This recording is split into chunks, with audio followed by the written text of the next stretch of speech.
Live from downtown Detroit, home of WDIV and Click on Detroit, Local 4 News at 11 starts now. Just as tempers boiled over today over a hate crime on one Warren family's home, an arrest is made in the case. Drivers pulling over on the side of the road this evening. A UFO, some are saying. Mysterious lights over northern Oakland County. We got the night cam on the case.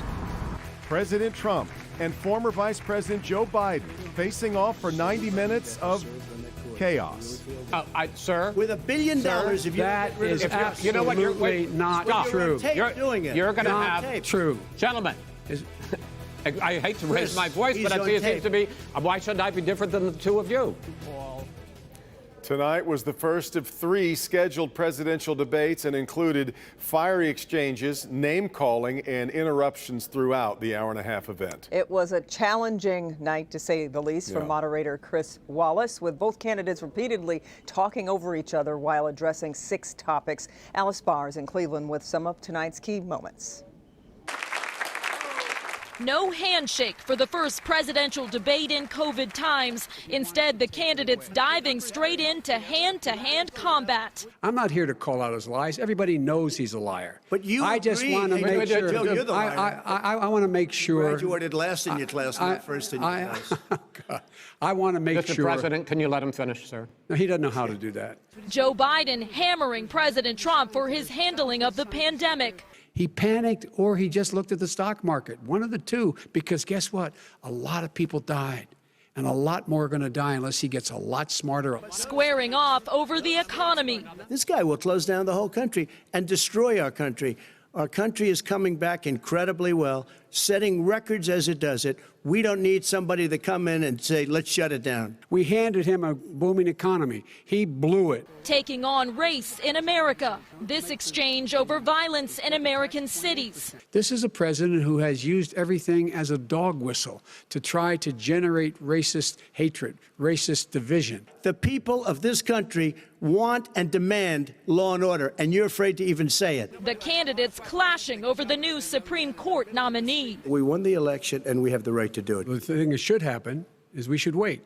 We should wait and see what the outcome of this election is. The president hitting Biden with personal attacks. The mayor of Moscow's wife gave your son $3.5 million. What did he do to deserve it? This is not about my family or his family. It's about your family, the American people. He doesn't, that's not true. It doesn't want to talk about what you need. 2 very different approaches from the 2 men fighting to lead this country out of crisis. The next presidential debate will be Thursday, October 15th in Miami. And that follows the one and only vice presidential debate next Wednesday in Salt Lake City. In Cleveland, Alice Barr, NBC News.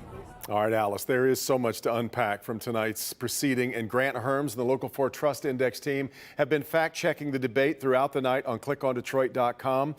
Michigan was mentioned tonight, so tomorrow morning, Grant will be joining Local 4 News Today to break down the debate. They will get started at 4:30 a.m. Now, the political momentum brings NBC's Lester Holt to Detroit next week. He'll be hosting nightly news live from, of course, the battleground state of Michigan. He'll be doing it about different battleground state each day. Wednesday in Detroit, and you'll see it live right here, right after Local 4 News at 6. An arrest has been made in the Warren hate crime case that saw a family targeted because they had a Black Lives Matter sign on their window. Then it was thousands of dollars in vandalism that forced the family to leave their home, and they've been living in fear ever since. We're bringing Jason Colthorpe from Warren Police Headquarters with more on this arrest. Jason.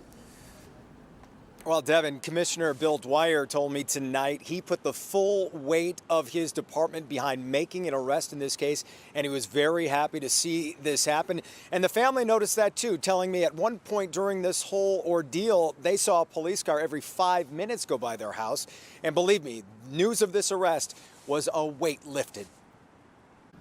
It was exactly 6:06 Tuesday evening when Eddie and Candace Hall heard about an arrest in their case. Now, just in from Warren, where police have made an arrest. He was watching Channel 4, and I was actually outside talking to a neighbor, and he hollers, you know, they caught someone, and I ran in the house, and I really caught the bare end of the news clip. So we were excited. But it's been almost 3 weeks since someone threw a rock through their window, slashed tires on their vehicles, and drew a swastika on one of them. They believe because of their Black Lives Matter sign. Awesome. The neighborhood has been awesome, and anything they do, come by, anything you need, some people came by and prayed with us. They've been living in a hotel since because of the fear this has caused, especially for their 16-year-old daughter. She doesn't sleep well at night, me and her either, and my husband. I guess, all of us are having some trouble sleeping. We're going to do it after I get done with you. Oh, no. Hours before the arrest was announced, Detroit Will Breathe protesters took to City Hall in support of the Hall family, which drew some opposition. His demands today. No anger, just smiles tonight for Eddie, a veteran of 2 wars who had been heartsick over how this could happen. They don't have the right to terrorize me for what I believe in. That's why this is such a great America, right. Because we have the freedom of speech and we can choose our own beliefs. We can't hurt each other for our beliefs. Police tonight being very tight-lipped on the suspect who has been arrested in this, but I can tell you police are very confident they have the right guy. We will learn more about the arrest and the suspect tomorrow morning when police talk about this publicly. In Warren tonight, Jason Colthorpe, Local 4. Jason, thank you. Tonight, Governor Gretchen Whitmer extended Michigan's state of emergency through October 27th. State of emergency had been set to expire on Thursday. So tonight's move extends the state of emergency another 4 weeks, and it comes as the state reported 898 new cases of COVID-19 over these past 24 hours and an additional 20 lives lost to the virus.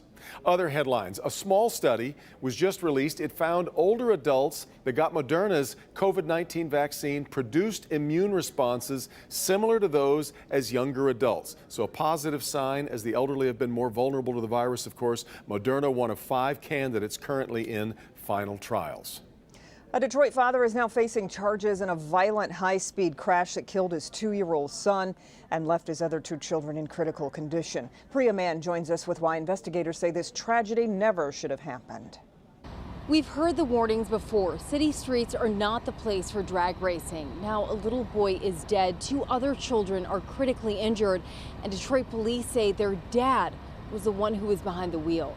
A Detroit dad and a young man have been charged in a deadly crash that took the life of a child and critically injured 2 other kids. Detroit police say 29-year-old Michael Lipscomb Jr. and 20-year-old Jeffrey Roberts were drag racing when they crashed. Prosecutors say Lipscomb had his kids in the car when he was speeding on West 8 Mile and Cherry Lawn Street in Detroit. A 2-year-old boy was killed, a 4-year-old boy and a 6-year-old girl were critically injured. When police got there, they found several injured people lying in the grass and in their cars. During the afternoon of September 4th, police say Lipscomb ran a red light, hit another car, and crashed into a vacant building. Police say Roberts also ran a red light. The innocent driver that was hit was also injured and taken to the hospital. Lipscomb has been charged with second-degree murder, reckless driving causing death, and 3 counts of child abuse because prosecutors say his 3 kids were in the back seat of his car. Roberts has been charged with second-degree murder, reckless driving causing death, 3 counts of reckless driving causing serious impairment. In a statement, Wayne County prosecutor Kim Worthy said, "Do we really have to remind drivers that one should not drag race down a city street at deadly speeds, especially with unbelted children in the car? Seriously, but apparently we do, because these are the alleged facts in this case. 1 child is dead and 2 others are seriously injured. Come on, we're better than this." And Lipscomb, the children's father, will be arraigned in the coming days. Both men are expected in court later in October. Reporting from DPD headquarters, I'm Priya Mann, Local 4 News. Okay, Priya. The Detroit City Council today voted 6-3 to approve the city's controversial facial recognition contract. Today's vote approves a $200,000 2-year contract of the software used by DPD. Detroit police say the technology helps the department speed up investigations and has been used 106 times this year and made 64 matches. Opponents of the technology, including Detroit Congresswoman Rashida Tlaib, claim it is racist and misidentifies people of color. Council President Brenda Jones, along with Mary Sheffield and Raquel Castaneda Lopez, were the 3 council members who voted against the contract. 3 contractors agree to a historic settlement with Macomb County over a massive sinkhole that opened back in 2016. That settlement, $21.5 million. Macomb County says mistakes during sewage rehab work caused the sinkhole near 15 Mile and Eberline in Fraser. Macomb County says proceeds from that settlement will be invested in infrastructure to try and make sure it doesn't happen again. The Detroit Medical Center now says it will not occupy a building slated to be a sports medicine institute near Little Caesars Arena. The DMC says it's pulling out of that plan because of the impact of the coronavirus pandemic. In a statement, the DMC says it will instead focus on its core mission. In addition to the DMC's Sports Medicine Institute, the building was planned to have office and retail space.